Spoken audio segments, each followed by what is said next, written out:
പ്രസിദ്ധമായ ഒരു കഥയാണ്. പാണ്ഡവരുടെ വനവാസകാലവുമായി ബന്ധപ്പെടുത്തിയാണ് ഈ കഥയും നടക്കുന്നത്.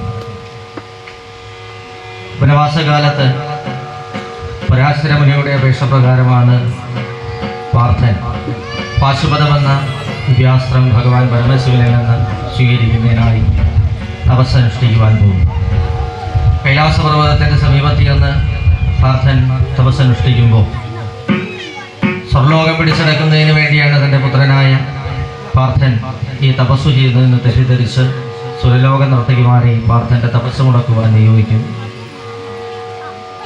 ആ ദൗത്യത്തിൽ അവർ പരാജിതരായി തിരിച്ചു പോരുമ്പോൾ പരദേശികളായ ബ്രാഹ്മണന്മാർ പറഞ്ഞറിഞ്ഞ കൗരവാദികൾ പാർത്ഥൻ്റെ തപസ്സിനെ കുറിച്ച് അറിയുന്നു. ആ തപസ് മുടക്കുന്നതിന് വേണ്ടി മൂകൻ എന്ന അസുരൻ നിയോഗിക്കുക. ഈ മൂകാസുരൻ ഒരു വേഷപ്രച്ഛന്നനായി ഒരു പന്നിയുടെ വേഷം ധരിച്ച് പാർത്ഥൻ്റെ സമീപത്തേക്ക് പാർത്ഥൻ്റെ തപസ് മുടക്കുന്നതിനായി പോവുകയാണ്. ഈ അവസരത്തിലാണ് ഭൂമിയിലെ ചരാചരങ്ങളെയെല്ലാം പാർത്ഥൻ്റെ തപസ്സിൻ്റെ കാഠിന്യം ബാധിക്കുന്നത്. 3 ലോകങ്ങളെയും ഇത് ബാധിക്കുകയാണ്. അത്ര കൊടിയ തപസ്സാണ്. ഈ അവസ്ഥ മനസ്സിലാക്കി മാമുനി ശ്രേഷ്ഠന്മാർ പാർത്ഥൻ്റെ ഈ തപസ്സിനെ കുറിച്ച് ഭഗവാൻ പരമശിവനെ അറിയിക്കുവാൻ തുനിയുന്നു. മാമുനി ശ്രേഷ്ഠന്മാരുടെ നിർദ്ദേശപ്രകാരം ഭഗവാൻ പരമശിവനും പാർവതീദേവി ഭൂതഗണങ്ങൾ വേഷപ്രച്ഛന്നരായി കാട്ടാള വേഷം ധരിച്ച് കാട്ടിലൂടെ വേട്ടയാടി പാർത്ഥൻ്റെ സമീപത്ത് ചെല്ലുകയും പാശുപതം എന്ന ദിവ്യാസ്ത്രത്തെ സമ്മാനിക്കുന്നതിന് വേണ്ടി പാർത്ഥൻ്റെ ഉള്ളിലുള്ള അഹം എന്ന ഭാവത്തെ ഇല്ലാതാക്കി മാത്രമേ ഈ ദിവ്യാസ്ത്രം സമ്മാനിക്കാൻ സാധിക്കുകയുള്ളൂ. അങ്ങനെ ആ അഹംഭാവത്തെ ഇല്ലാതാക്കുന്നതിന് വേണ്ടി തയ്യാറെടുത്ത് അവിടെ ചെല്ലുമ്പോഴാണ് കൗരവാദികൾ പറഞ്ഞയച്ച മൂകാസുരൻ പന്നിയുടെ വേഷം ധരിച്ച് ഈ പാർത്ഥൻ്റെ തപസ് മുടക്കാൻ അടുക്കുന്നത്. ഈ അവസരത്തിൽ പാർത്ഥൻ തപസ്സിൽ നിന്നുണരുകയും പന്നിയുടെ നേരെ അസ്ത്രമയക്കുകയും ഒരു യുദ്ധസമാനമായ ഒരു അന്തരീക്ഷം ഭഗവാൻ അവിടെ സൃഷ്ടിക്കുകയാണ്. വാക്കുതർക്കം ഉണ്ടാക്കി ഒരു ബലപരീക്ഷണം നടത്തണം. അതിനായി ഈ പന്നിയുടെ പേരിൽ ഒരു വാക്കുതർക്കം ഉണ്ടാക്കുന്നു. ആ വാക്കുതർക്കത്തിൽ ഇരുവരും കലഹിക്കുന്നു. ആ കലഹത്തിൽ പാർത്ഥൻ പരീക്ഷണത്തിനാകുന്നു, ഭൂമിയിൽ വീഴുന്നു. അകവഴിഞ്ഞ ആരാധന വീണ്ടും പ്രാർത്ഥന നടത്തുമ്പോൾ തൊട്ടടുത്ത് വേഷപ്രച്ഛന്നനായി നിൽക്കുന്ന ഭഗവാൻ ആ പാർത്ഥൻ്റെ മുമ്പിൽ തൻ്റെ കാട്ടാള വേഷമെല്ലാം വെടിഞ്ഞൻ്റെ യഥാർത്ഥ രൂപത്തെ കാട്ടിക്കൊടുത്ത് തന്നെ എന്താണ് ഇങ്ങനെ പരീക്ഷിച്ചത് എന്ന് മനസ്സിലാക്കിച്ചു കൊടുത്ത് പാശുപതമെന്ന ദിവ്യമായ അസ്ത്രം സമ്മാനിക്കുന്നതാണ് കഥാസംഗ്രഹം. ഈ അസ്ത്രം തുള്ളൽ കഥയിൽ നേരെ സമ്മാനിക്കുകയാണ്. മറ്റ് കഥകളിൽ അതിൻ്റെ മന്ത്രം ഉച്ചരിക്കുകയാണ്. ഈ ദിവ്യാസ്ത്രങ്ങളെല്ലാം മനസ്സിൽ ചിന്തിക്കുമ്പോൾ മാത്രമേ വരത്തുള്ളൂ. ആവനാഴിയിൽ ശേഖരിക്കുന്നതല്ല. ആവനാഴിയിൽ ശേഖരിച്ചു കഴിഞ്ഞാൽ പെട്ടെന്ന് അതെടുത്ത് പ്രയോഗിച്ചാൽ 3 ലോകങ്ങളെയും ബാധിക്കുന്ന അത്രത്തോളം ശക്തി ഈ ദിവ്യാസ്ത്രങ്ങൾക്കൊക്കെയുണ്ട്. ഭഗവാന്റെ കയ്യിലിരിക്കുന്ന സുദർശന ചക്രവും അങ്ങനത്തെയാണ്.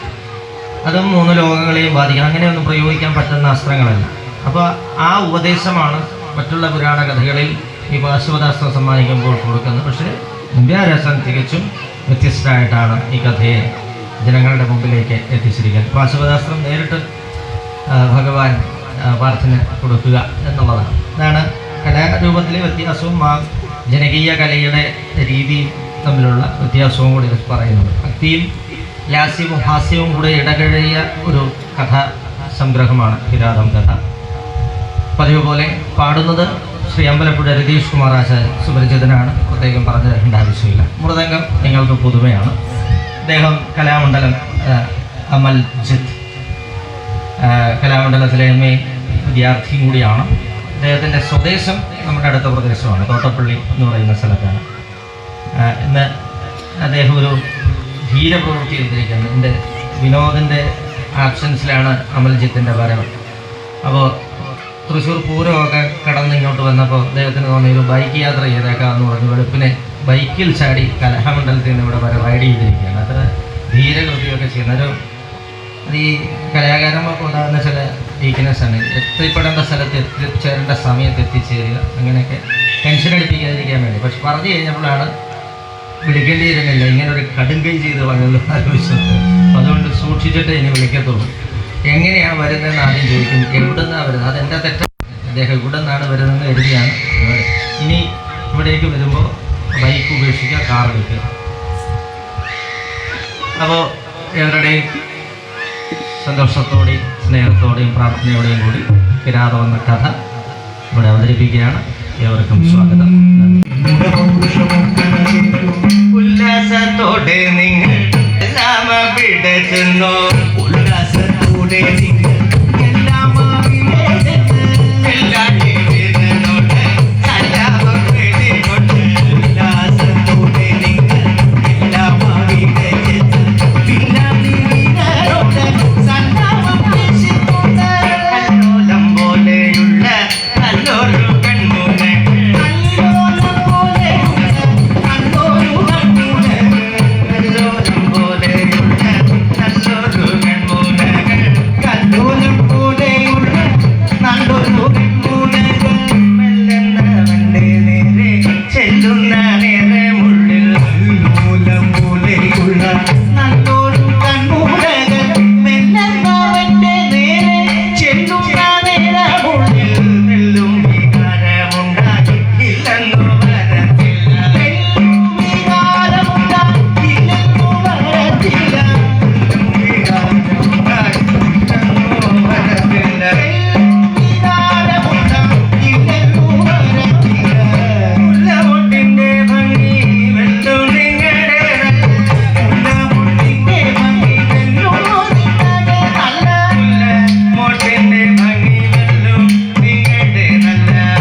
നല്ല രസികൻ പാർത്തൻ നല്ല വേഗം ദൂറപ്പോ നല്ല പാട്ടുകൾ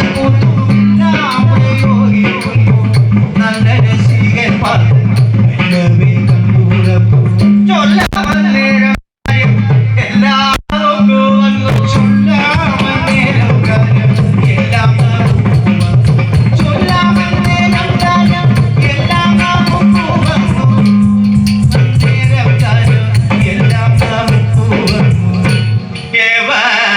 മരുൾ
ഭീമസേന ചക്രപ്രഥമനോട് വക്കാണിക്കുന്നവരെ തക്കത്തിൽ ഇടിച്ചില വെക്കുന്നു ഭീമസേന.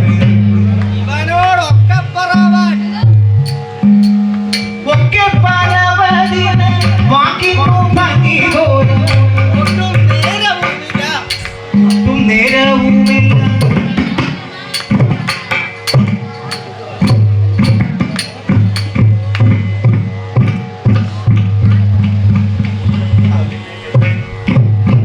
ഒക്കെ പരവതിനു വാക്കിനു ഭംഗി പോലും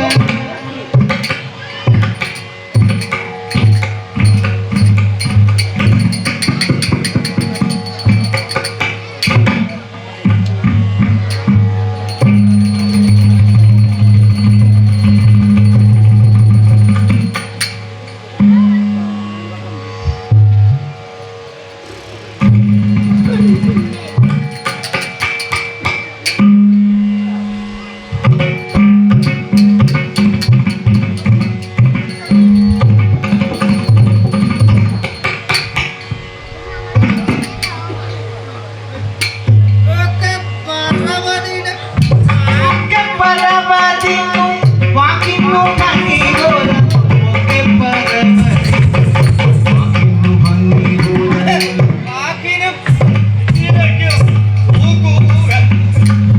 വാക്കിനും വെട്ടിലയ്ക്കും തൂക്കുകയിലയ്ക്കും വാക്കിനും വെട്ടിലയ്ക്കും തൂക്കുക